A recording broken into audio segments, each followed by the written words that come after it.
I'm embarrassed by how incredibly higgledy-piggledy and untidy this garden studio looks right now.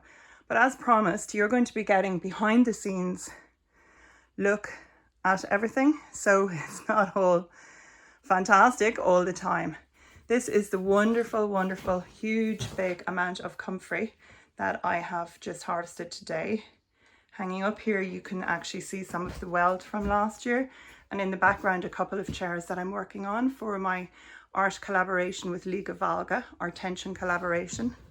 But this table is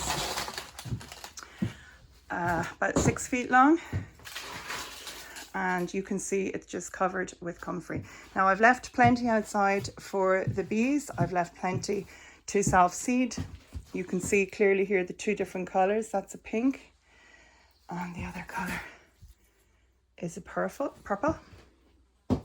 So this is just a little glimpse of what my studio is like at the beginning of June, before really I start to have help in the garden and I can get things under a bit more control.